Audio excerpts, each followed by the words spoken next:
Allez, l'industrie. Voilà, donc on va conclure cette grande journée tous ensemble, en effet pour faire du bruit et surtout pour continuer de faire du bruit toute l'année jusqu'au prochain Global Industry, tous ensemble. Vous le savez, hein, vous l'avez entendu toute la journée, on a un grand plan pour industrialiser le pays. On va créer 100 sites industriels par an, on va créer 100 000 emplois par an.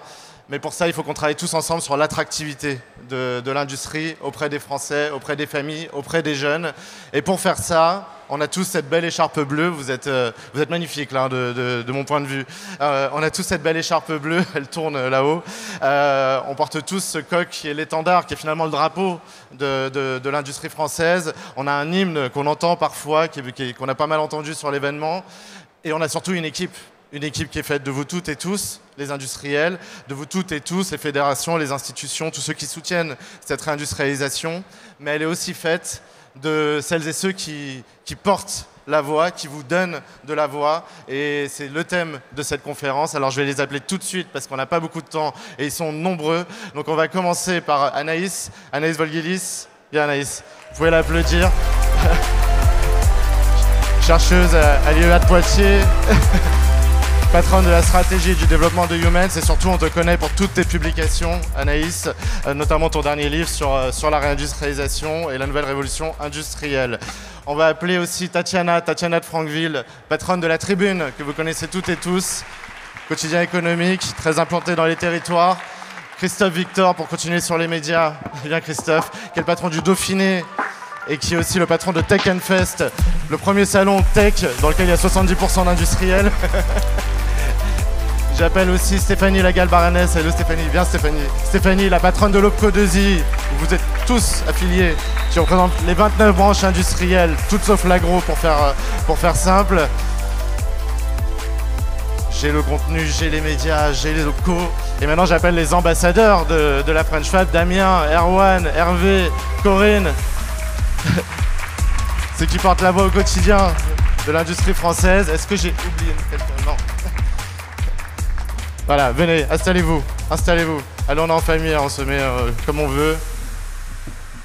Donc comme je le disais, l'objectif de l'ensemble des participants, c'est d'incarner en fait ce qui fera la voix de l'industrie, ce qui portera la voix de l'industrie, ce qui vous donnera la parole en tant qu'industriel. On va commencer avec toi Anaïs, parce que tu vas devoir nous quitter en milieu d'intervention. Vous pouvez bien sûr rebondir, c'est un débat. Mais Anaïs, tu as beaucoup publié, tu sors un nouveau livre sur la réindustrialisation, sur la révolution industrielle, comme tu l'as appelé toi. Est-ce que tu peux nous en dire un mot et comme à toutes et tous, pourquoi il faut porter la voix de l'industrie selon toi? Bonjour à tous. Alors, je réponds rapidement à une question qui pourrait nécessiter presque tout le salon. Alors, il y a plusieurs choses. Le thème de mon livre, c'est sur l'imaginaire. J'ai la particularité d'avoir commencé dans le monde académique. J'ai été chercheuse, on a financé ma thèse dans le cadre d'un contrat CIFRE. Et il y a 1 an et demi, j'ai fait le choix de rejoindre l'industrie, un groupe industriel avec la particularité d'Humans, c'est qu'on est dans les 50 sites les plus émetteurs de France. Donc on a quelques défis en termes d'image, de transition environnementale et par ailleurs tous les défis de compétitivité. On est énergo-intensif, on est capex intensif, on est intensif partout. Même intensif dans les relations de manière générale. Et le livre, c'était l'idée de se dire, en fait, il y a un défaut d'imaginaire sur l'industrie, il y a un défaut de questionnement sur la place de l'industrie dans la société, c'est-à-dire il y a un consensus dans la classe politique sur la nécessité de réindustrialiser. Par contre, pourquoi, au nom de quoi on le fait, ce que ça veut dire, et ce que ça veut dire aussi en termes de rapport de force, parce que je pense qu'aujourd'hui, on est prêt à entendre la discussion sur le rapport de force, ça, on ne se le pose pas. Quand on parle de réindustrialiser la France, dans le contexte européen, dans le contexte mondial, qu'est-ce que ça veut dire? Et donc, je trouvais intéressant de commencer à poser ces questions. Et pourquoi il faut s'intéresser à l'industrie? C'est tout simplement parce que, à mon avis, l'industrie, c'est un levier de puissance, ce que je disais ce matin. La puissance, c'est la souveraineté, c'est la liberté. On a tendance à dire la souveraineté est quelque chose de repli, mais en fait, être souverain, c'est avoir la capacité de choisir le modèle qu'on souhaite défendre. Et l'industrie, eh bien, regarde tous les biens manufacturés qui nous entourent dans le quotidien, c'est le meilleur levier pour être souverain, assumer la transition écologique, avoir du pouvoir d'achat et maintenir notre modèle social. Et comment tu le dis au grand public, ça alors? Et comment tu le dis aux jeunes aussi? Alors, comment le dire aux jeunes? Déjà, je pense qu'il y a un vrai enjeu de communication dans l'industrie. Je suis être désagréable, mais quand le représentant de l'industrie vont dans les médias, on ne fait pas envie. On ne fait pas envie parce qu'on parle de quoi? On parle de compétitivité. Bon, à part Jean-Philippe qui fait des signes là-bas. On parle de sujets qui sont essentiels, mais qui sont des sujets qui doivent être plutôt portés dans les instances dirigeantes. Parler de compétitivité au grand public, alors que l'image de l'industrie, ce sont des images de problèmes environnementaux, c'est à mon avis pas le bon combat. Il faut montrer en quoi l'industrie, aujourd'hui, elle est ancrée dans les territoires, elle crée de l'emploi, elle s'éloigne de cette image de relégation sociale. On a une deuxième bataille, c'est sur la considération et la place qu'on offre au métier. On dit souvent l'industrie, si tu travailles mal à l'école, tu finiras à l'usine. Le problème, c'est pas l'usine, c'est la représentation de toute une catégorie socio-professionnelle. Et comment est-ce qu'on montre que tous les gens qui travaillent dans l'industrie contribuent à quelque chose qui dépasse la mission de l'usine, la mission de l'entreprise, c'est-à-dire ce projet de société, cette contribution à la souveraineté, à la transition environnementale. Et puis après, il faut ouvrir les portes des usines, montrer ce que c'est, montrer la diversité des métiers, montrer qu'il y a une place pour tout le monde et montrer que peu importe le métier qu'on fait, il y a une fierté. Je ne vais pas vous faire le grand discours sur la magie, parce que dans l'industrie, il y a aussi de la pénibilité, il y a de la difficulté, et il ne faut pas le nier. Dire que tout est beau, tout est magique, ça n'est pas la réalité, et c'est masquer la réalité d'un certain nombre de personnes. Mais un discours de réalité, montrer ce que ça apporte, montrer toute la transformation de la matière et les carrières qu'on peut faire, je pense que c'est déjà le début d'une réponse. Il faut dire la vérité, tout simplement, qui sera le grand thème du Big. Il faut être transparent. Merci Anaïs. Alors tu parlais des médias et de la prise de parole dans les médias. Du coup Tatiana, je pense que tu peux rebondir. Tatiana, directrice générale de la Tribune. Comment toi tu parles de l'industrie déjà, mais surtout comment tu peux donner la parole à l'ensemble des industriels pour montrer aussi ce qui va bien dans l'industrie? Parce que c'est aujourd'hui ce qu'on vous demande aux médias clairement, de nous dire un peu ce qui va bien dans l'industrie. Merci Julien, bonjour à tous. Alors je vais peut-être juste rappeler, parce que je pense que vous êtes tous des décideurs dans l'industrie, donc vous lisez tous la Tribune. La Tribune, ça touche 3 millions de décideurs par mois, mais depuis 1 an et demi, on a lancé un journal, la Tribune Dimanche, qui touche un public qui est beaucoup plus généraliste, beaucoup plus grand public chaque dimanche, et qui s'appelle la Tribune Dimanche. Et pour nous, ce journal nous permet de faire le lien entre l'économie et la société. Parce qu'on voit bien dans ce que vous avez dit juste à l'instant qu'il faut changer l'image, l'imaginaire autour de l'industrie, autour des métiers, autour du discours, autour des mots qu'on utilise dans l'industrie. Et les médias peuvent participer à ça. On le fait parce qu'on va partager davantage de good news. On le fait parce qu'il faut raconter des belles histoires, parce qu'il faut parler d'innovation. Il faut parler des entrepreneurs aussi, parce que, comme on le voit beaucoup sur les réseaux sociaux, on dit souvent don't choose a job, choose a boss. Et je pense que dans l'industrie, il y a vraiment des boss qu'on a envie de suivre et avec lesquels on a envie de partager des missions. Et je pense particulièrement à la période actuelle dans laquelle on est. Je pense qu'on n'a jamais autant réalisé à quel point, vous parliez des enjeux de souveraineté, ça nous touche tous. Je crois que pour la première fois, tous les Français, y compris en dehors du monde économique, on est concerné par ce qui est en train de se passer. Et ça, tu le ressens dans les audiences? On le ressent dans les audiences parce que notre public est très divers aujourd'hui. Les sujets internationaux intéressent tout le monde, y compris les jeunes qui sont en train de comprendre ce qui se passe. Et donc nous, on a le rôle de les éveiller. Et je pense que notre rôle en tant que média économique, c'est de donner toujours plus de culture économique en France. Parce qu'en fait, je pense qu'on n'a pas de culture économique en France. On ne comprend pas les décisions qu'on prend et l'impact que ça peut avoir. Et c'est notre rôle de média que d'éclairer. L'impact de l'économie dans le modèle social français, hyper important à justifier. Alors, de la même manière que Christophe, tu es patronne de médias, mais vous faites aussi beaucoup d'événements. Comment vous ciblez vos événements et comment ces événements peuvent être utiles à l'ensemble du monde industriel? Alors ça, c'est un élément sur lequel on a énormément évolué ces dernières années. On organise plus d'une trentaine d'événements en France qui avaient pour vocation à rassembler des décideurs autour de thématiques, des décideurs politiques, économiques. Et depuis maintenant 2 ans, on intègre systématiquement les citoyens dans notre démarche.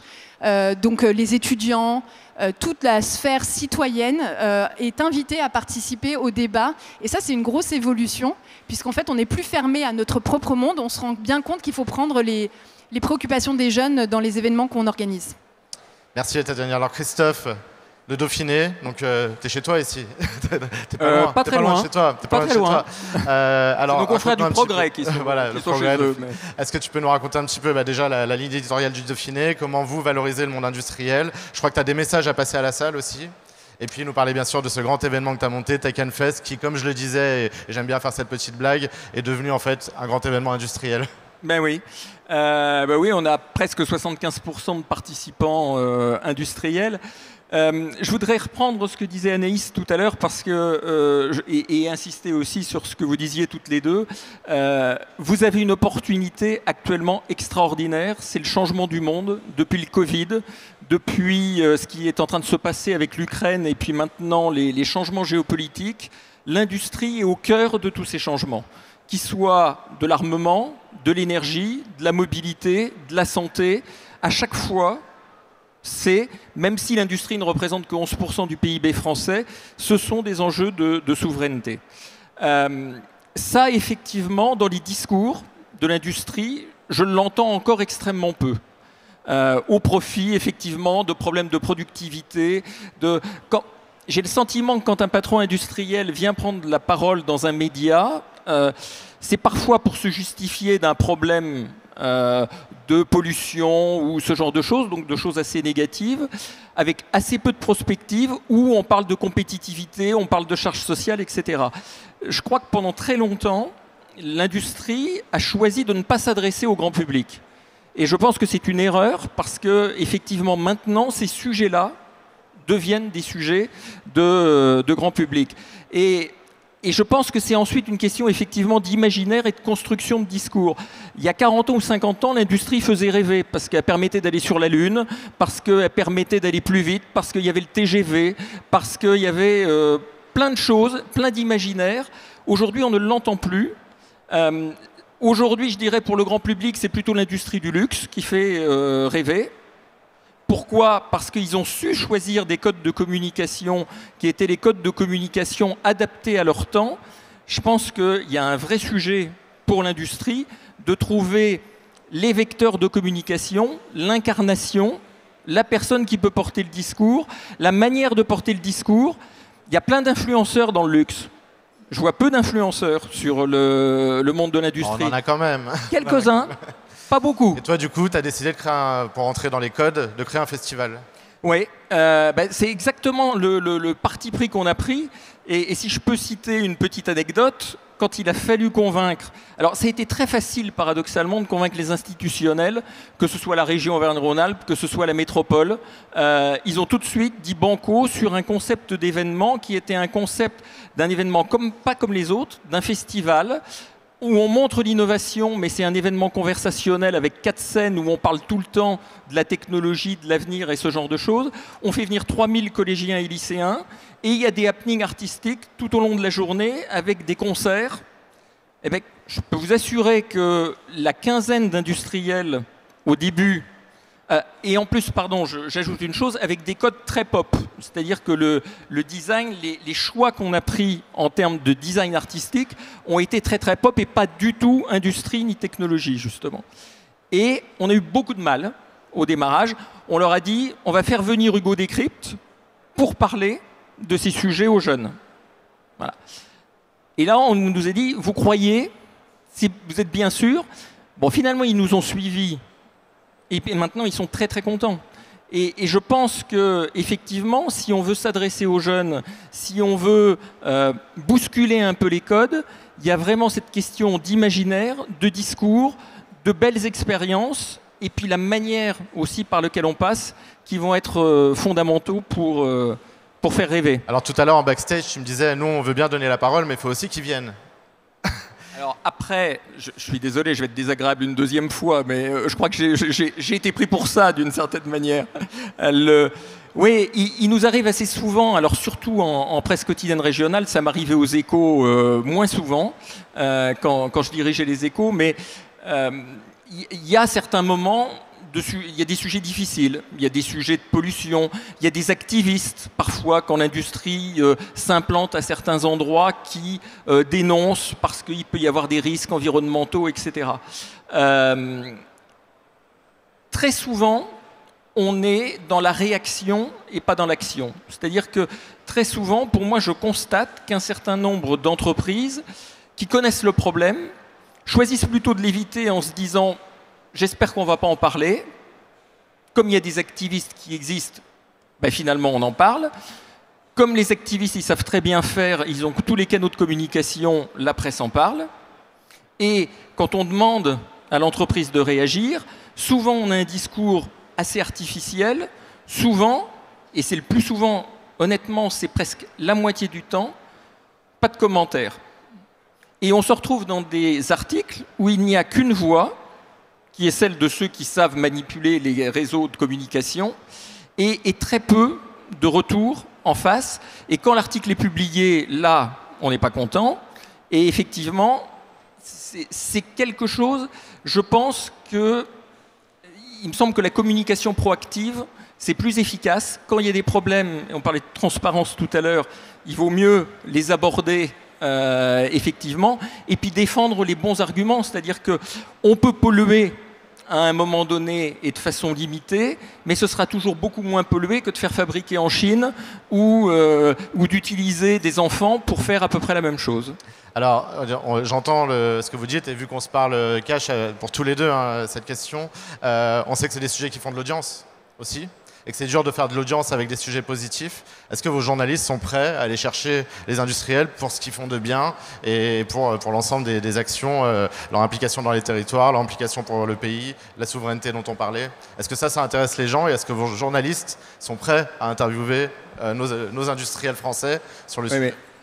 Pardon, et je laisserai Tatiana reprendre après, mais bien sûr, mais il faut savoir raconter de belles histoires. Et les belles histoires font largement autant d'audience que les catastrophes. Donc c'est vraiment l'angle de la communication qui va être important, la manière de le porter. Et vraiment, à chaque fois qu'il y a des belles histoires à raconter, on les raconte sans difficulté. Par contre, effectivement, si c'est trop technique, s'il n'y a pas d'imaginaire derrière, de capacité à porter, quand on s'adresse au grand public, ça ne fonctionne pas. Tatiana?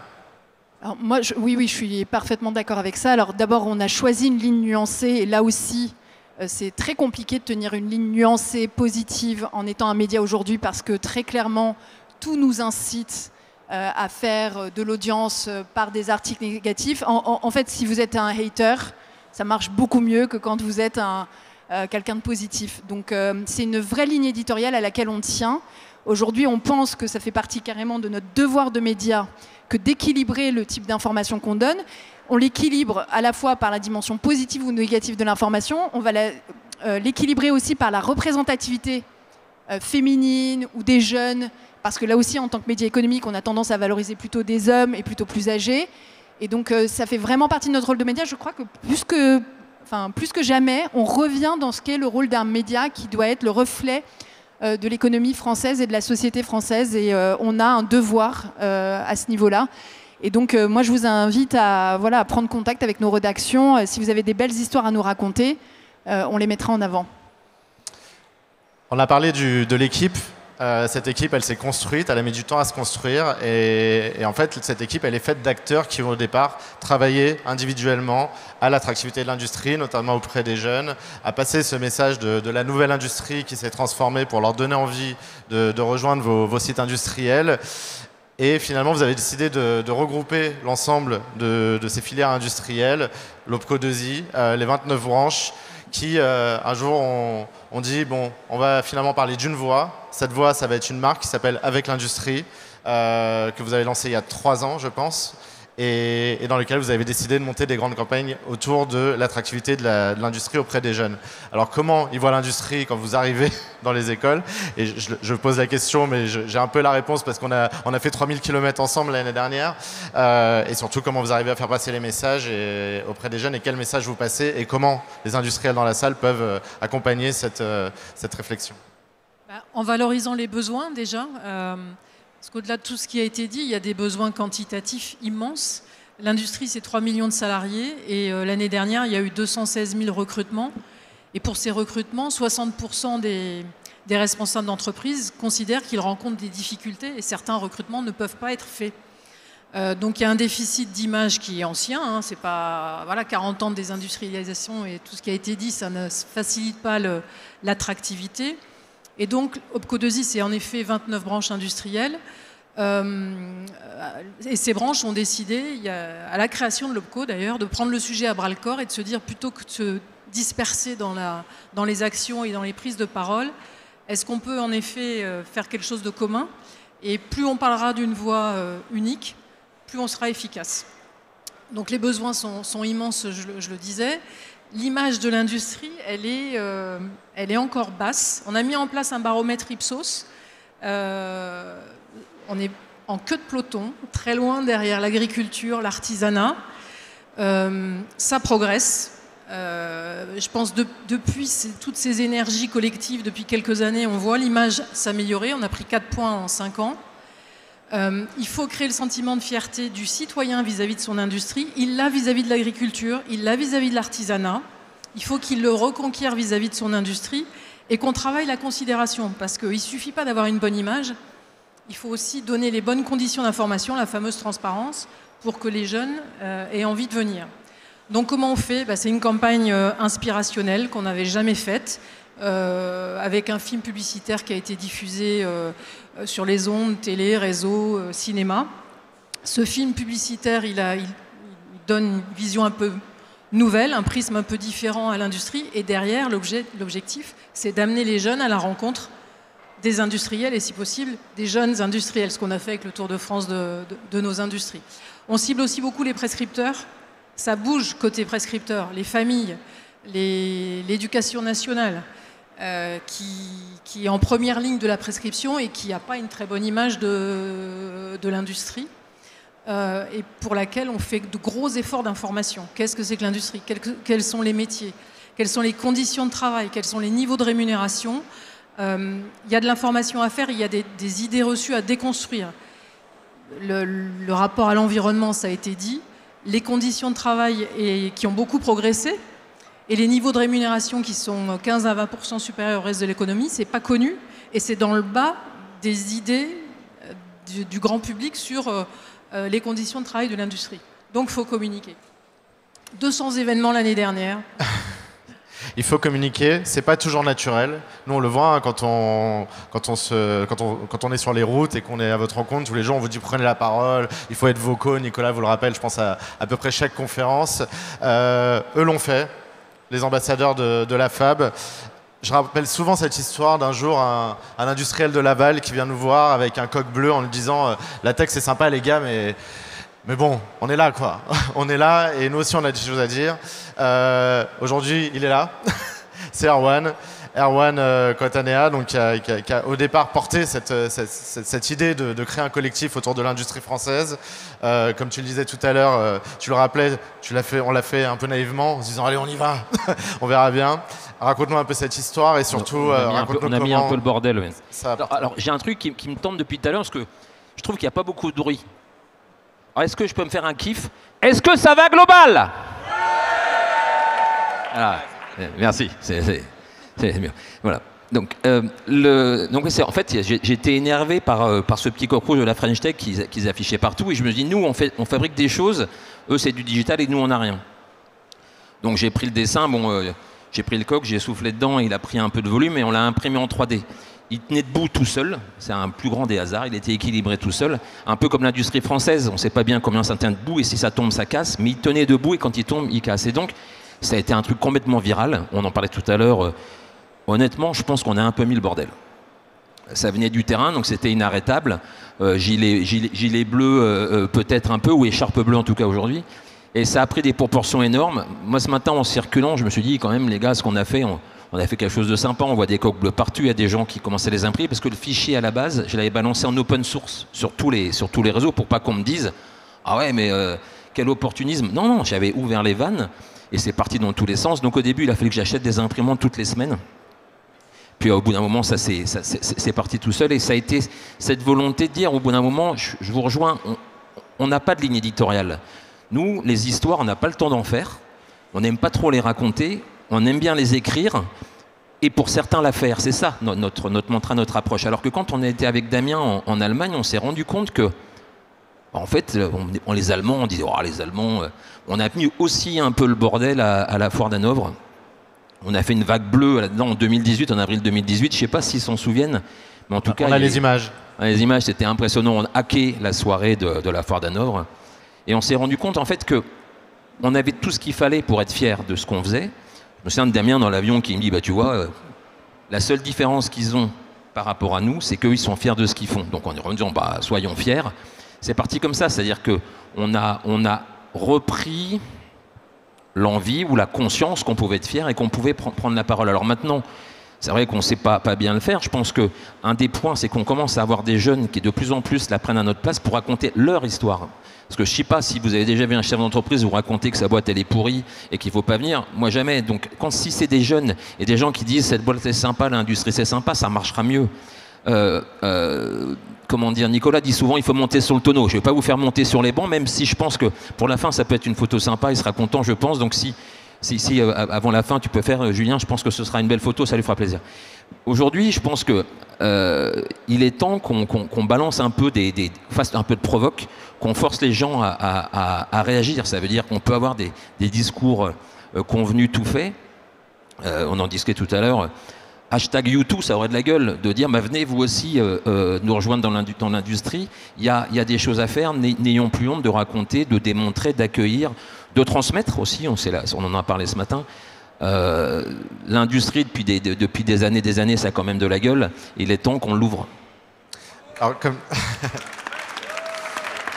Alors comme tu le disais, tu fais rien tout seul. Il y en a un que tu as embarqué avec toi, c'est un peu ton frère c'est mon idole. C'est ton idole. Tu n'étais pas super à l'aise au départ, Damien, de rentrer dans cette idée de com autour de l'industrie. Tu t'es fait un peu embarquer, voire tirer par le col parfois. Tu peux nous raconter un petit peu comment ça s'est passé ? Ouais, le tout départ, tu parles de la French Fab. Donc moi, je suis industriel dans l'aéronautique, donc une belle histoire de famille, de croissance. Ouais, 3 personnes, on est 200 aujourd'hui, 1 million d'euros de chiffre d'affaires, 40 millions aujourd'hui, 90% à l'export dans l'aéronautique. De la mécanique, on est parti dans le digital et aujourd'hui on expose, on fait des IoT industriels. Donc voilà, on est parti de la méca et aujourd'hui on s'éclate dans tous les métiers. Et c'est vrai qu'il y a quelques années, vous êtes venu me chercher et me dire tiens, on lance la French Fab, ça commençait de démarrer. Si tu veux, tu l'ouvres sur BFM vendredi matin, 6h du mat ou 7h. Voilà. Je suis putain, fait chier les gars. Moi j'avais un concert d'IAM, c'était la reformation d'IAM des 20 ans. Et j'avais prévu d'aller avec mes potes d'école à ce concert depuis 3 mois. Et j'ai annulé mon concert, j'ai été faire ce BFM. C'est assez stressant quand on est chef d'entreprise industrielle. On n'a pas l'habitude de s'adresser devant les médias, devant un auditoire. Donc ça a été un exercice assez sympa, c'est du live, 7h du matin, ça pique. Et par contre, ça a été génial comme expérience parce que, en fait, je me suis aperçu que l'histoire que j'avais créée, elle était belle et qu'elle avait eu beaucoup d'écho. Et en fait, ça m'a apporté énormément de lumière, de fil en aiguille. Je pense que ça a apporté à la French Fab. Moi, ça m'a apporté sans le savoir. Et derrière, ça s'est embrayé. Voilà, j'ai beaucoup voyagé, communiqué, fait de choses. Après, c'est vrai qu'on n'a pas forcément vos adresses pour aller parler de nos histoires. Et on ne sait pas si elle a. On va vous les donner, on les a, nous. Ouais. Et qu'est-ce que je peux dire ? En tout cas, c'est que tout ça, c'est une boucle. On parlait de difficultés à recruter des gens. Nous, aujourd'hui, on a de moins en moins de difficultés de recruter des gens. Alors que moi, autour de moi, beaucoup de gens ont des difficultés de communiquer sur les médias, d'être présent. Enfin, de toute façon, c'est la première chose qu'un candidat va faire quand il va taper le nom de votre boîte. Il va regarder s'il y a des choses qui pop, des vidéos, des articles récents. Et nous, je sais que la marque L'Employeur, en fait, elle est hyper puissante aujourd'hui dans notre capacité d'attirer des talents. De plus en plus, tous ces articles télé, ces articles, etc., ils sont vus à l'étranger. Nous, on a 90% à l'export. Et même de la com en français, en fait, sur des télés, ça a un impact énorme chez mes clients étrangers qui nous voient, du coup, comme un fournisseur important. Quand vous communiquez, vos fournisseurs, ils vous disent, putain, le client qu'on a, il est important. Vos salariés sont fiers. Tout est fier. Donc, je me suis aperçu qu'en fait, ça avait une vertu assez importante et que c'était un joli cercle vertueux. Merci Damien. Alors cette French Fab, elle est née dans les territoires et elle s'est déployée en Hauts-de-France notamment, avec Corinne qui a monté la French Fab Hauts-de-France. Est-ce que tu peux nous raconter un peu cette expérience ? Donc Corinne, tu es la patronne de Madère, un très bel ETI du nord des Hauts-de-France, j'allais dire du nord de France, des Hauts-de-France. Mais tu as surtout porté avec un collectif local, la French Fab Hauts-de-France, qui marche très très bien. Est-ce que tu peux nous raconter un peu cette histoire ? Alors exactement, merci Julien. Donc j'ai consacré l'essentiel de ma vie à ce jour à l'industrie, au développement de cette entreprise internationale, ETI, entreprise de taille intermédiaire et internationale. Et donc ça m'a donné l'occasion de beaucoup voyager et j'ai pu constater à l'étranger la fierté des personnes sur leur industrie. Fierté que nous n'avons pas ici en France de façon générale. Et c'est ça qui m'a motivée à rejoindre le bordel créé par la French Fab et de me dire il faut qu'on communique. Alors j'ai fait une école de commerce, donc peut-être plus communicante que la majorité des industriels. Et c'est vrai que, en fait, comme je l'ai dit encore ce matin, on est des grands faiseux et des petits diseux. Donc on ne sait pas communiquer parce qu'on a une culture très technique, ça n'est pas naturel. Donc on a rejoint la French Fab au niveau national, ça m'a beaucoup apporté. Et à un moment, je me suis dit, c'est bien de le faire de façon globale. Je fais partie de cette communauté, mais il y a plein d'industriels dans les Hauts-de-France qui n'en font pas partie parce qu'ils ne connaissent pas, parce que c'est Paris. Donc on a décidé, avec la CCI, puisque je suis élue de la CCI, et l'idée de la CCI, c'était de réveiller le I de la CCI, parce qu'on parle toujours de la Chambre de commerce, mais on ne parle jamais de la Chambre de commerce et d'industrie. On a décidé de collaborer et de créer ensemble la French Fab Hauts-de-France, en lien complètement, et on se parle pas tous les jours, mais presque avec les équipes de Paris, mais de se dire on régionalise, on implante la French Fab aussi en territoire. Et il y a une très belle collaboration entre la CCI et les équipes de Paris et même régionales de BPI. Je vois que Thibaut est là aujourd'hui et David doit nous écouter. Et on a créé cette communauté qui est en train de se développer. On n'a pas fini, on démarre. Donc aujourd'hui, on est parti de zéro, on a 200 entreprises. Et ce qu'on a fait, c'est d'abord créer un groupe WhatsApp, ça ne coûte rien, il n'y a pas de cotisation. Et tous les jours, on a des collaborations qui sont en train de se mettre en place. Concrètement, c'est du concret. Alors, par rapport à la communication sur l'industrie, ce qu'a fait David Ferron, qui gère pour nous cette communauté, c'est de créer déjà, d'utiliser les réseaux sociaux. Donc il a créé une page LinkedIn. Donc je vois les abonnés qui se développent. Il a fait un post vendredi ou samedi sur les droits de la femme. On a encore renforcé le nombre d'abonnés sur ce site. Donc je pense qu'il faut utiliser les réseaux sociaux. Alors après, par rapport à tout ce qui a été dit, et Anaïs est partie parce que peut-être qu'on ne communique pas bien. C'est possible, mais on communique. Mais je pense que ce qui est important, c'est qu'on fasse communiquer nos équipes. C'est ce que tu as dit, Erwan. Nous, on peut raconter nos belles histoires. Mais à un moment, je peux expliquer que j'ai pris mon pied grâce à cette aventure MEDER et dans l'industrie. Mais je pense que ce qui est encore plus fort, c'est de faire témoigner nos équipes. La French Fab a participé la semaine dernière avec la CCI à Viva Fabrica, il y a 15 jours. On m'a proposé d'intervenir, j'ai proposé et ça a été accepté, que ce soit une jeune qui vienne parler. Au webinaire que vous avez organisé avec le ministre de l'Industrie, on m'avait proposé d'intervenir, donc je suis intervenue avec mon ami Hervé, mais je demandais aussi qu'il y ait une jeune qui vienne. Et ça, je pense qu'ils sont bien mieux placés pour convaincre les jeunes de rejoindre l'industrie que nous, ils sont bien plus crédibles. Et quand on parle des jeunes, il n'y a pas que les jeunes. En fait, il faut aussi que nos équipes qui sont moins jeunes disent ce qu'elles font, parce qu'il y a de la passion dans nos usines. Et je pense que, ouais, on doit être aux côtés de Nicolas Dufour, qui est notre éclaireur. On doit être à côté, on doit être incarné, c'est évident. Mais aussi, on doit avoir encore derrière nous, on est tous des petits soldats, et on doit avoir nos équipes qui viennent soutenir nos positions, parce que ça, c'est important. Et vous êtes prêts à recevoir les équipes dans les médias? Oui, bien sûr. Alors, moi, je voulais juste rebondir sur ce que vous avez dit. Vous parliez beaucoup des métiers.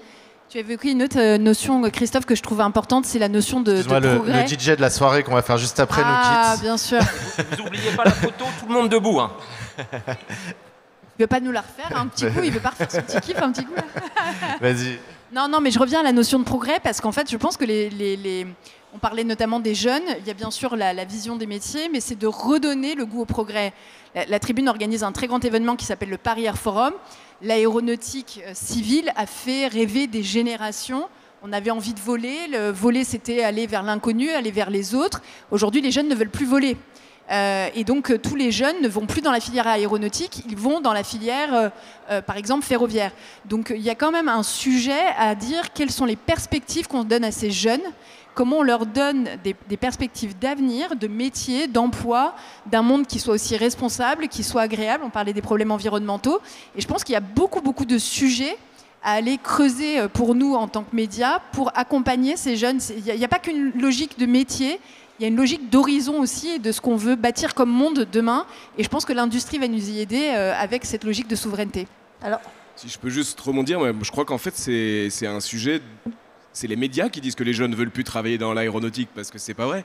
Moi, j'ai plein de jeunes qui sont fiers de le faire. Pourquoi? Parce qu'ils participent à créer l'avion de demain, l'avion décarboné, l'avion nouvelle génération, l'avion zéro carbone. Il est dans les cartons actuellement, il est sur les tables à dessin. Et je pense que justement, communiquer là-dessus, dire qu'aujourd'hui, dans l'aéronautique, on peut construire l'avion de demain, c'est vraiment un vrai sujet. Je réagis juste à ça. La Tribune a été le premier média, à l'occasion du Paris Air Forum, à faire une campagne d'affichage en disant « plus d'avions, moins de pollution, c'est possible ». Dans toute la France. Okay, voilà. Donc je pense qu'on était parfaitement dans cette ligne-là, c'est-à-dire qu'on voulait montrer que la filière avait été condamnée à une époque par l'avion bashing, et qu'en vérité, ça n'évoquait qu'une minorité, et qu'en réalité, il y avait bien une majorité silencieuse qui, d'ailleurs, on le voit, il n'y a jamais eu autant de vols qu'aujourd'hui, les gens ont envie de continuer à voyager et de se déplacer. Mais la vérité, c'est qu'en effet, nous, notre rôle de média, c'est de bien rééquilibrer ça. Et je pense que, voilà, en prenant une campagne comme celle-là, on est presque allé au-delà de notre rôle, mais ça a marqué les esprits. Corinne, tu voulais réagir? Oui, j'avais deux choses à dire par rapport à ça. Alors, je vais rebondir tout de suite sur ce que tu dis. MEDER développe des solutions peinture et composite. Donc, on fait de la chimie, qui n'a pas forcément une super image. Et justement, on arrive à recruter, on n'a pas trop de mal à recruter, parce qu'on donne du sens, de dire cette chimie, elle n'est pas toujours vertueuse, aidez-nous à la transformer, à faire une chimie verte. Et il y a du sens et il y a plein de choses tous les jours. Avant, on faisait des peintures au solvant, maintenant on fait des peintures à l'eau, on fait des peintures qui réticulent la lumière. Donc, c'est possible de rendre l'industrie plus vertueuse. Et ça donne du sens à nos jeunes, et pas qu'à nos jeunes, toujours. Et puis la deuxième chose dont j'ai envie de parler, c'est une initiative qu'on est en train de développer, mais on manque un peu de moyens. C'est Industriland. En fait, avec les forces françaises de l'industrie, on a créé Industriland, donc avec à peu près le même logo que Disneyland. Et l'idée, c'est d'emmener les parents et les enfants le mercredi dans les usines, et tout petit. Hein, donc au début, on va avoir de la confiserie, hein, mais pour leur expliquer que, en fait, les choses, elles n'arrivent pas toutes seules sur la table. Il faut faire. Et faire, c'est quand même ce qui rend le plus heureux. On parlait l'autre jour de Comte Spondyle qui dit ce qui est important, c'est pas d'être ou d'avoir, c'est de faire. Et quand on visite une usine, on voit que nous faisons dans nos usines. Je pense que j'ai à peu près tout dit là. Stéphanie, est-ce que tu vas amener les jeunes chez Industriland? Ah oui, avec toi, on prend un bus et on y va, volontiers. Oui, tu voulais réagir sur les propos de Tatiana? Oui, non, je voulais réagir parce qu'effectivement, c'est important dans l'information très factuelle de ce qu'est l'industrie, de montrer les métiers, etc. Mais la recherche de sens, qui peut sembler un peu la formule un peu trop entendue, elle est quand même réelle auprès de nos jeunes. Et il faut leur expliquer comment l'industrie, finalement, est constitutive d'un nouveau projet de société et comment ils peuvent être acteurs de ce nouveau projet de société. Sur les questions environnementales, il faut déconstruire tout ce qu'ils peuvent avoir en tête, certains, pas tous, mais notamment avec les nouvelles technologies, et ce qui permettra de décarboner et que l'industrie soit la solution finalement au problème d'environnement. Je voulais revenir aussi sur les messages que les médias peuvent donner. Je parlais du baromètre Ipsos tout à l'heure. Il y a une sensibilité à l'actualité. Vous avez un rôle, un pouvoir énorme, vous le savez. Hein. Mais notre baromètre Ipsos, début 2024, sur l'image de l'industrie, il était à la hausse. En fin d'année, avec toute la communication sur le contexte, les premières défaillances d'entreprises industrielles qui ont été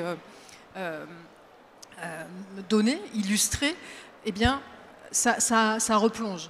Donc nous, l'objet de la communication avec cette campagne générique, avec l'industrie, on a un avenir à fabriquer, c'est de faire du bruit tout le temps, en continu, même dans les périodes les plus complexes, parce que même quand ça tend, les patrons d'entreprise sont les premiers à dire « je ne vais pas communiquer maintenant, je manque de visibilité, la conjoncture n'est pas géniale », mais c'est dans ces moments-là aussi qu'il faut maintenir l'effort, et on a besoin des médias parce qu'on est dans le temps long. Quand on parle de l'attractivité des métiers, on est dans le temps long.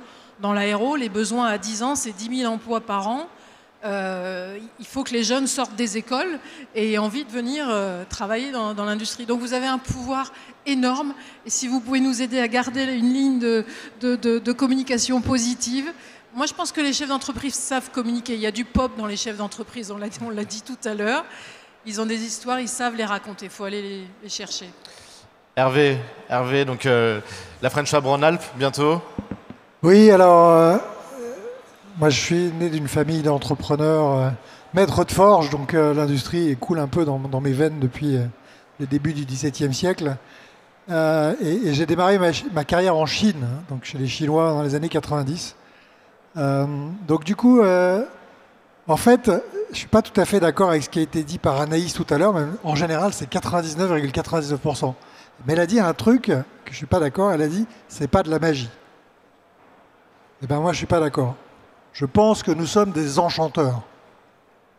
Je ne sais pas si vous avez déjà vu un souffleur de verre faire un ballon qui va servir dans la chimie à faire de la condensation ou de la distillation, c'est magique. Pour moi, c'est magique. Donc ça, c'est de l'enchantement. Je ne sais pas si vous avez déjà vu un chaudronnier travailler sa pièce, couper, faire ses coupes, ses plis, faire son geste. Je dis ça avec beaucoup de patience, parce que mon fils est chaudronnier. Je me permets une parenthèse, mais même quand on se promène dans les allées, là, on voit des choses qui font briller les yeux. Les World Skills qui ont eu lieu il n'y a pas très longtemps ici nous ont montré quelque chose de fabuleux sur la jeunesse qui fait avec incroyable. Les métiers du fer. Donc oui, en effet. Donc nous sommes des enchanteurs, c'est ça le sujet. Et là, tous ceux d'entre nous et tous ceux qui sont là ici un peu dans tous les halls, on a tous cette capacité, les métiers sont exceptionnels. Exceptionnels. Et je le dis avec beaucoup de passion, on a des compagnons qui ont vraiment des tours de main, des savoir-faire. Et c'est vraiment un sujet de transmission intergénérationnelle. On ne sait même pas sur certains métiers comment on va y arriver. J'étais la semaine dernière, jeudi, avec mon ami Bruno Voland, un des fondateurs du FAIR. FAIR, F-A-I-R-E et FAIR, F-E-R. Donc un vrai métallo. Eh ben, il a un petit atelier de 3 personnes où il fait des moules en bois dans lesquels on va utiliser pour faire des pièces de fonderie. Ben ça, c'est un métier incroyable en fait. En fait, rien que voir ça, enfin, de les voir faire, on a l'impression d'avoir de l'artisanat et en fait, tout est calculé. On regarde comment on va positionner, comment on va couler, comment on va couper la masselotte. Et tout ça, en fait, c'est un vrai métier. Et c'est des métiers que, dans certains cas, on oublie totalement qu'on se prive d'un métier et en fait, il y a toute une filière qui tombe. Et ça, c'est fondamental. Moi, tu as assisté en septembre dernier à l'inauguration de mon usine à côté de Roanne. C'était digne de Global Industries en prod événementiel. C'était un truc incroyable. Et ben, j'ai là-dedans, j'ai la chance de travailler pour des magiciens. Donc on a, dans les magiciens pour lesquels je travaille, les mages, donc ces enchanteurs, on a un dénommé Rémi Danglas. Il a inventé comment exploser une micro-gouttelette, 8 microlitres, en 20 000 nanogouttelettes. Bon, ça c'est un truc incroyable déjà en soi. On se dit, ça sert à quoi? Eh ben, ça sert à faire de la digital PCR. Et avec ça, on va pouvoir détecter des cancers de façon beaucoup plus précise. Et donc, cette technologie est juste exceptionnelle. Donc, nous, on a eu la chance de travailler là-dessus. On a fait ce travail. On a fait, en fait, cet instrument.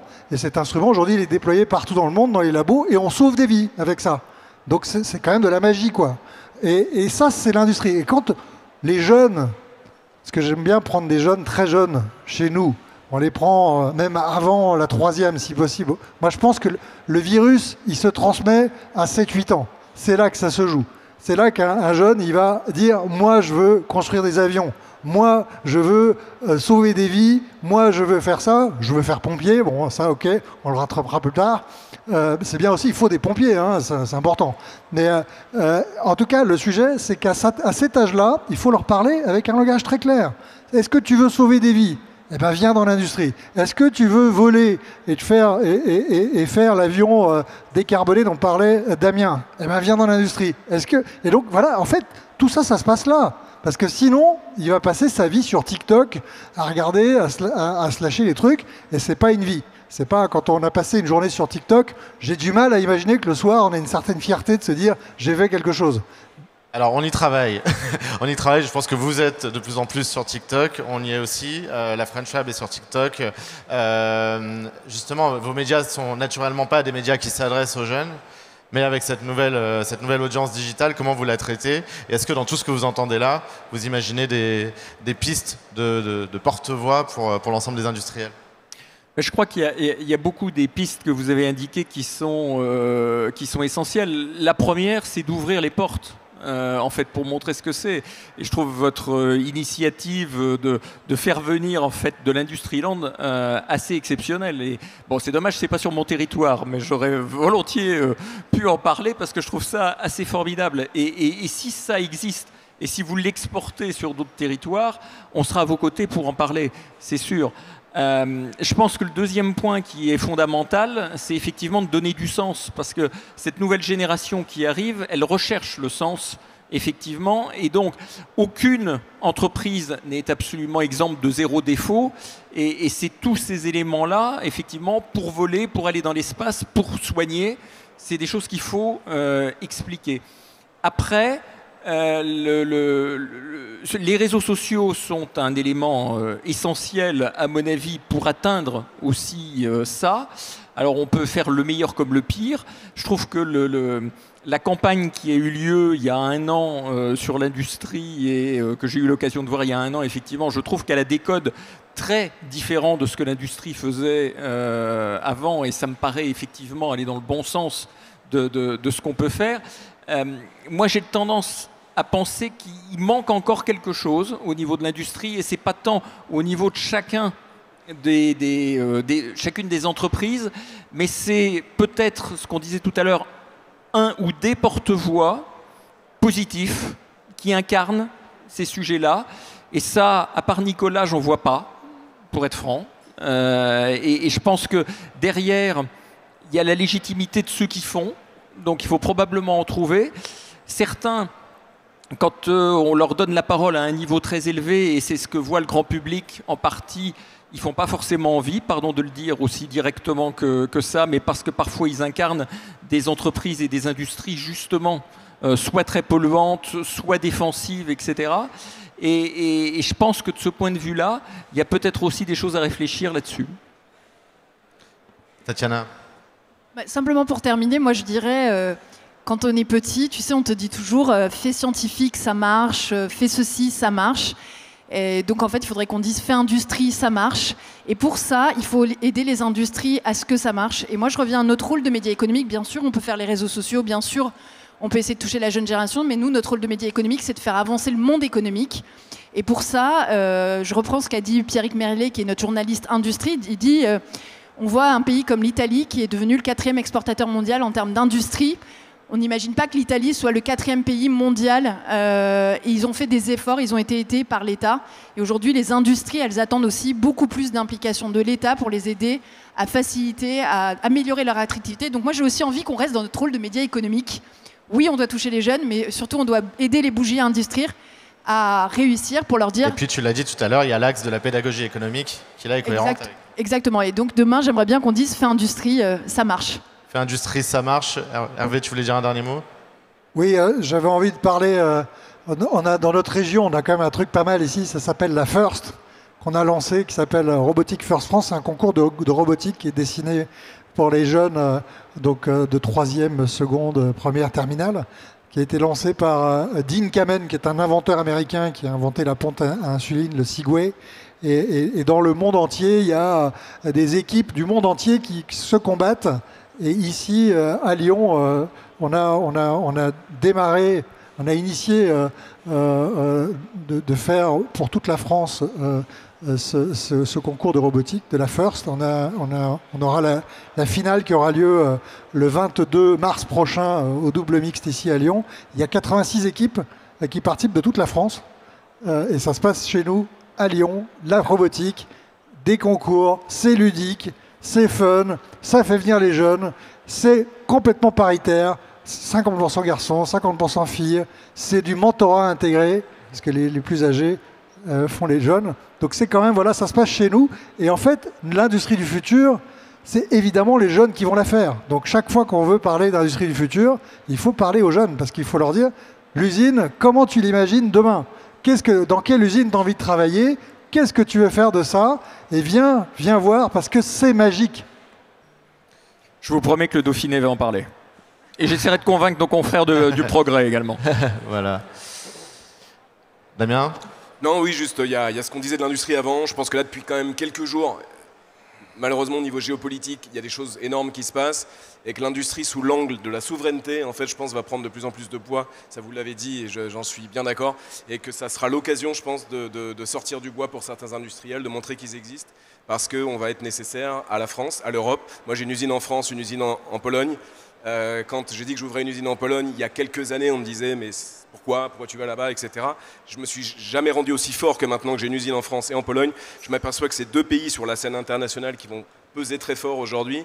On a un président qui devient un petit peu leader européen au niveau de la France. On a une scène polonaise très forte, très connectée aux Américains, très forte militairement. Et il va se passer des choses dans les mois qui viennent dont je pense que c'est l'occasion d'être fort, de souder, de s'unir. Et je pense que voilà, si on doit faire du bruit, c'est maintenant.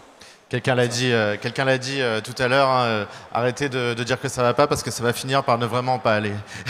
merci à vous de faire du bruit. Merci à toi, Julien. Chacun à votre manière. Vous l'avez compris, il y a plein de manières de le faire, mais en tout cas, il faut, comme on le disait tout à l'heure, monter sur les tonneaux, sur les bancs, prendre la parole. Pour faire la photo sur les bancs. Debout sur les bancs, on va peut-être la faire là-haut quand on sera tous ensemble pour la grande soirée. Là, on va enchaîner, faire du bruit et être en collectif. C'est l'ADN même de la French Fab. La French Fab, c'est un grand collectif au service de l'industrie française qui a décidé de renouveler un appel. On va l'appeler l'appel de Lyon. Tiens, Mathieu, viens avec moi, Mathieu, viens. Mathieu est loin.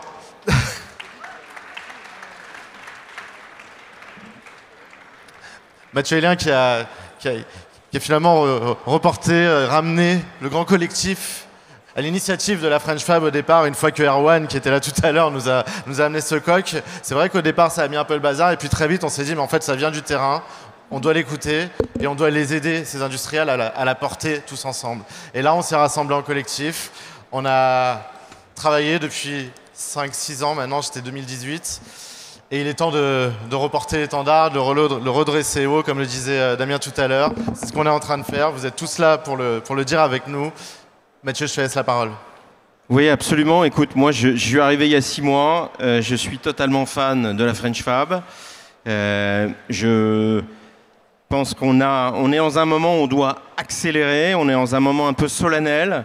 Et je suis ravi ce soir parce que par rapport à ce qui a été construit, on a envie d'accélérer et on va pouvoir se rassembler tous, et notamment des grands acteurs, des grandes fédérations industrielles et ceux qui animent depuis longtemps l'industrie et qui veulent aussi complètement s'associer à ce mouvement French Fab pour que ce soit une bannière, et on l'a évoqué tout à l'heure, je crois que les journalistes l'ont dit, une bannière qui rassemble, qui développe un imaginaire, qui parle aux Français, qui parle aux Françaises, et qui va générer un affectif en fait très fort. Je te propose qu'on l'appelle cette équipe de France de la Réindus. Oui, absolument, on va l'appeler là. L'équipe de France, donc nos amis, alors je vais appeler vos organisations, nos amis d'Industrie du Futur, de la Banque des Territoires, Job Business France. Venez, Jean. Business France, le C-Team, Evolis, la FIM, Méca Alliance, France Industrie, le Gimelec, Numéum. Voilà, c'est ceux qui vont porter l'étendard de la réindustrialisation tous ensemble. Je vous laisse la parole. J'improvise complètement, je suis ravi d'être là aujourd'hui pour dire quoi? Dire que, à condition qu'effectivement on mette en place un écosystème qui soit plus favorable aux entreprises, c'est-à-dire qu'on ait une politique énergétique qui nous soit favorable. La PPE avec 180 € du mégawattheure en 2030, ça ne marche pas. Il n'y aura plus d'industrie, donc elle sera décarbonée. Mais à condition qu'on se mette tous à nord de marche pour contribuer à transformer et à faire prendre conscience à nos dirigeants politiques, il faut que l'industrie ne soit pas la seule à porter tous les efforts du financement de notre système de sécurité sociale et sociale en général, alors on a une chance d'y arriver. Et on a une chance d'y arriver en jouant collectif. On a une chance d'y arriver parce qu'on a des ingénieurs d'un talent fou. On a une chance d'y arriver parce qu'on sait innover. Parce qu'on digitalise et on sait digitaliser. Il y a plusieurs acteurs ici autour de cette scène, sur cette scène, qui sont au cœur de la transformation. Où est Mehdi d'ailleurs? Ah, Mehdi, avec Numéum, au cœur de la transformation digitale de nos entreprises, avec la volonté aussi de notre côté d'accompagner la transformation des entreprises, nous tous, en aidant les PME et les ETI qui sont au cœur aussi de la réussite des filières. Ces PME et ces ETI, qu'elles se transforment et qu'elles utilisent leur data en faisant de l'IA pour pouvoir se transformer et améliorer leur compétitivité. Donc décarboner, digitaliser, innover, c'est ce que nous faisons tous les jours. Voilà. Et c'est ce que nous souhaitons continuer de pouvoir faire. Mais pour ça, quand même, Nicolas a raison, il ne faut pas simplement que ceux qui travaillent financent des retraités qui, eux, passent des vacances dorées jusqu'à 75 ans. Voilà. Il faut qu'on accepte l'idée qu'il va falloir redistribuer. Je vois peut-être un retraité qui sourit. Il faut qu'on accepte, d'arrêter de faire peser le poids du financement de notre système social très favorable sur les seules entreprises. Ça ne marche pas. Les salariés sont frustrés parce qu'ils ne touchent pas grand-chose. Les entreprises sont frustrées parce que ça leur coûte une fortune. Et donc, in fine, on ne fait que désindustrialiser un pays qui a tout pour réussir la réindustrialisation que nous souhaitons et que nous appelons de nos voeux. Voilà. Voilà ce que j'avais à dire. Merci. Merci Frédéric. Alors au nom du Gimélec, on soutient également cet appel. Le Gimélec, c'est à la fois des industriels et des apporteurs de solutions. Comme le disait Frédéric, beaucoup autour des deux transformations fondamentales de l'industrie, la décarbonation, en particulier l'électrification, et puis la digitalisation et les automatismes. Voilà. Et nous sommes également convaincus qu'on a les talents, les compétences, l'envie pour transformer nos industries. Mais effectivement, une chose qu'il faut qu'on fasse mieux ensemble, c'est jouer collectif. Et j'en profite pour vous dire qu'il faut féliciter Laurent parce qu'il nous assurera ma succession à la tête de l'Alliance pour l'industrie du futur. Voilà, bravo. Bravo. Beaucoup d'annonces aujourd'hui. Mehdi Was. Donc moi, administrateur de Nouméum, donc l'industrie du numérique et le numérique, l'IA, la data et la cyber comme moteur d'accélération de la transformation des industries pour améliorer leur efficacité, augmenter leur résilience et naturellement stimuler l'innovation. C'est comme ça qu'on arrivera à retrouver une compétitivité de notre industrie face aux Américains et aux Chinois et donc à relocaliser l'industrie en France. Merci Mélie. Merci Mehdi. Je parle au nom d'Evolis. Evolis, c'est bien sûr ce qu'il y a avant la digitalisation, c'est ce qu'il y a avant l'électrification. Ce sont les fabricants et les fournisseurs des machines, des robots, des systèmes. Tout ce qu'il y a aujourd'hui ici sur ce salon, ce sont potentiellement, et ce sont aujourd'hui ceux qui vont faire tourner, qui vont faire du copeau, qui vont fabriquer tous ces produits-là. Et nos produits, nos industriels aujourd'hui, ne voient l'avenir que par cette transformation-là. Transformation d'abord dans l'atelier, dans les technologies qui sont les plus avancées, mais ensuite transformation digitale, transformation sur l'électrique. Et tout ça pourra se faire qu'une fois qu'on aura effectivement tous embrassé cette même cause. Merci. Merci.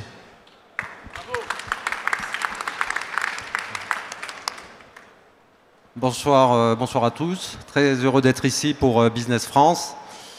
Je vais reprendre tes mots, Frédéric. Tous ensemble, évidemment, on est plus fort. Je voudrais revenir sur un paradoxe qui a été évoqué lors du panel précédent, le manque de fierté qu'on a pour notre industrie, alors qu'on a de quoi être très fier de notre industrie. Je vais en apporter un autre de paradoxe qui nous concerne plus directement. C'est celui de l'inhibition dont font preuve la plupart de nos TPE, certaines de nos PME, de quelques-unes de nos ETI lorsqu'il s'agit d'aller se projeter à l'international.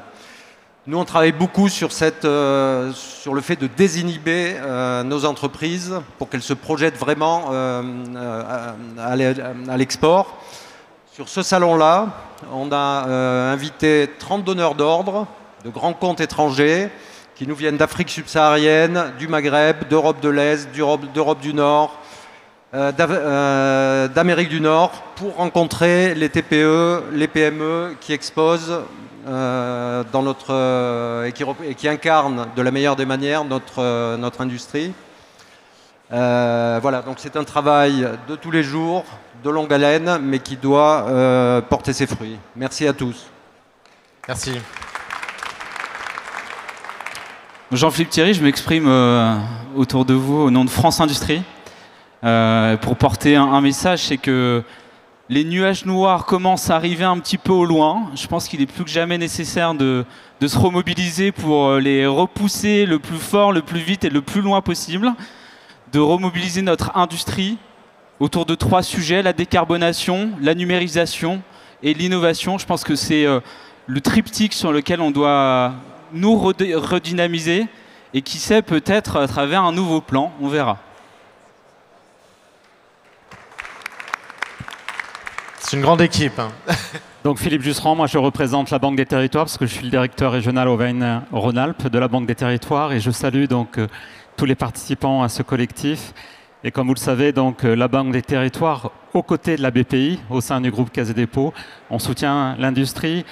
Bien entendu, nous développons tous les sujets, tous les projets de développement des territoires et la souveraineté, les souverainetés, c'est un des axes stratégiques de la Caisse des Dépôts et la Banque des Territoires. Et nous nous mobilisons donc justement tout ce qui est l'écosystème autour des entreprises pour qu'elles se réimplantent en France. Et nous investissons dans l'immobilier d'entreprise, dans le foncier, dans le logement, les transports, voilà, tout ce qui peut favoriser aujourd'hui l'industrie et la réindustrialisation de notre pays. Voilà, merci beaucoup pour cette mobilisation. Merci. Eh bien, bonjour à tous. Daniel Richet, moi je suis directeur général du CETIM, donc on représente la mécanique française. 11 000 entreprises, donc 11 000 dirigeants super combatifs, mais aussi 11 000 dont 98% sont des PMI qui ont besoin d'un accompagnement pour faire que demain soit une industrie florissante avec des leviers technologiques, des leviers de lobbying réglementaire, des leviers multiples. Et donc voilà, il fallait au moins ce tour de table pour pouvoir faire force sur tous ces leviers en même temps. Donc merci d'avoir eu cette initiative au nom du CETIM, mais je pense aussi au nom de Mécalliance et de la mécanique, mais je vais laisser la parole à Benjamin. Bonjour à tous, donc Benjamin Frugier, donc je représente la Fédération des industries mécaniques. Voilà, donc tous sont partie prenante avec le CETIM sur un certain nombre d'actions, donc avec un certain nombre des acteurs déjà présents. Donc il y a beaucoup de choses qui ont été faites effectivement sur la question de la décarbonation. Il nous reste encore un chemin aussi sur la partie digitalisation. Je trouve qu'on a encore des marges de progrès. Voilà, sur la 5G, sur l'interopérabilité. Donc il y a encore beaucoup de sujets de déploiement pour les entreprises pour qu'elles gardent et qu'elles augmentent leur compétitivité. Merci. Merci, donc belle équipe au service de la réindustrialisation, comme je le disais. Un appel qui est lancé. Est-ce qu'on ne le lirait pas, cet appel qu'on a écrit tous ensemble là? Allez, Frédéric, tu nous le lis? Allez. Vas-y, tu l'as? Mais alors, moi j'ai un accent, hein, donc appel à l'union des forces pour la réindustrialisation autour de la French Fab. Je vais en profiter pour faire des commentaires. Dans le contexte actuel de défis économiques, sociaux et géopolitiques sans précédent, il est plus que jamais crucial de renforcer notre tissu industriel et toute sa chaîne de valeur. C'est un enjeu de souveraineté.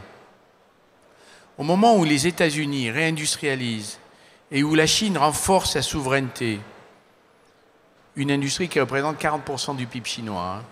Nous on est à 10%. Une mobilisation collective s'impose afin de poser les bases d'une action coordonnée pour développer nos industries et renforcer notre compétitivité ainsi que notre attractivité. La compétitivité, c'est 2 choses. Nous, on doit travailler sur notre propre compétitivité par la digitalisation, par aussi la décarbonation et le développement de solutions et d'innovations. Mais il faut aussi, encore une fois, qu'on nous aide à réussir ce défi et qu'on ne nous mette pas dans une situation de faiblesse compétitive qui fasse que l'enjeu devienne insurmontable. Donc, nous, Alliance Industrie du Futur, que j'ai l'honneur de présider pour quelques semaines encore, Banque des Territoires, BPI France, ils sont formidables et ils ont un DG exceptionnel qui a une vision et qui emporte et embarque. Business France, CETIM, alors on attend désespérément votre DG chez Business France. Il arrive, merci. Ouf, on est rassuré. CETIM, Evolis, la FIM, Mécalliance, France Industrie, le Gimelec, Numéum, Mehdi, joignons nos forces et nos convictions pour donner, sous la bannière de la French Fab, ses chances à la réindustrialisation de notre pays. Nous souhaitons mobiliser les industriels et conforter l'accompagnement des PMI et ETI industriels vers la nécessaire montée en gamme à l'heure de l'intelligence artificielle. Ça, on plaide vraiment tous ensemble pour que, notamment, un grand plan d'ATAIA soit mis en œuvre avec l'aide de la BPI, mais aussi peut-être d'une réallocation du plan 2030.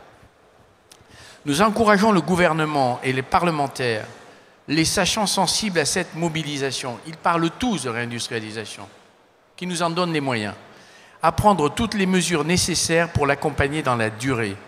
Nous sommes lucides, nous savons qu'elle prendra du temps, mais nous affirmons qu'elle s'accomplira si tout l'effort social et politique qui détermine l'environnement économique, fiscal, humain converge pour donner toutes ses chances à la réindustrialisation. Le coq bleu de la French Fab et leur bannière de ralliement, il a pour ambition de rallier toute la société française. Moi, je rajoute qu'on a des talents formidables dans notre pays, des ingénieurs qui sont capables d'innover et que le monde entier nous envie, des techniciens que le monde entier nous envie. Donc, il n'y a pas de raison que nous n'y parvenions pas, pour peu qu'on mette en place un écosystème qui nous soit favorable. Voilà. Merci. Bravo. Bravo. Alors, on va vous proposer de signer cette charte qu'on va aussi diffuser largement, bien sûr. Elle va être disponible, bien sûr, sur le site de la French Fab, sur tous nos sites. Et j'espère dans tous les médias qui voudront bien la reprendre. Certains sont encore là, qui étaient là tout à l'heure, et d'autres nous écoutent. En tout cas, à vous, messieurs, madame. Là, on le met dans la charte aussi à la mixité, parce qu'on a une belle équipe de foot, là, quand même. Mais vous pouvez y aller, vous pouvez signer. Et pendant qu'on signe, je vais demander à celles et ceux qui étaient sur scène tout à l'heure de venir, parce que c'est ça la grande équipe.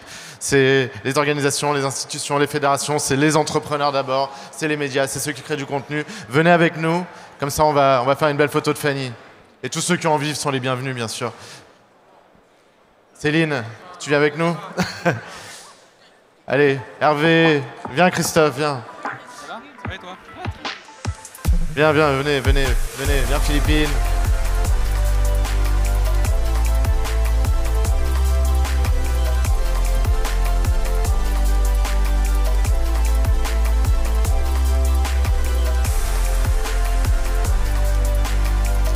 Allez, venez l'équipe. Oui. Allez.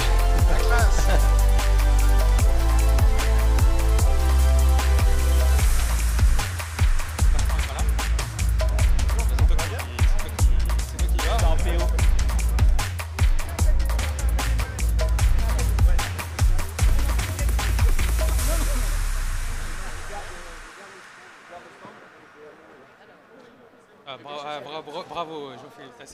C'est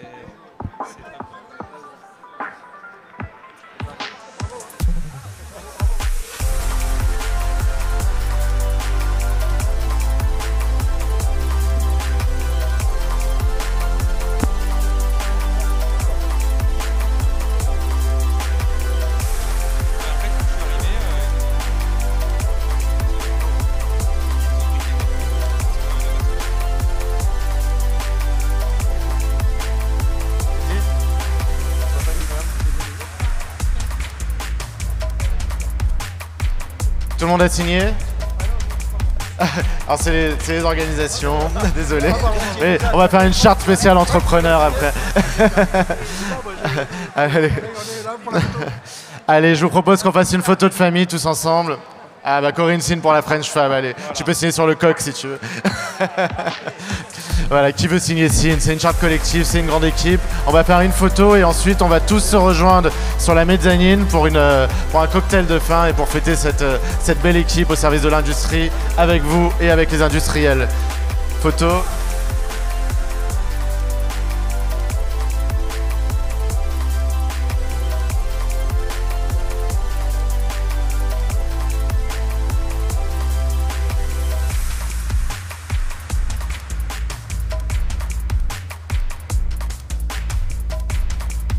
Allez, 1, 2, 3, industrie.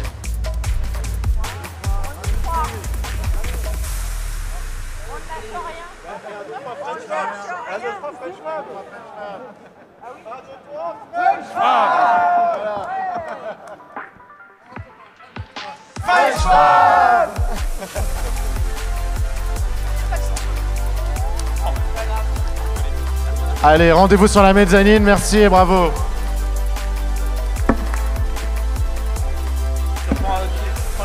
Alors ça, la version signée, elle est historique. Ouais. Elle est engageante hein, en plus. Hein. Elle est engageante.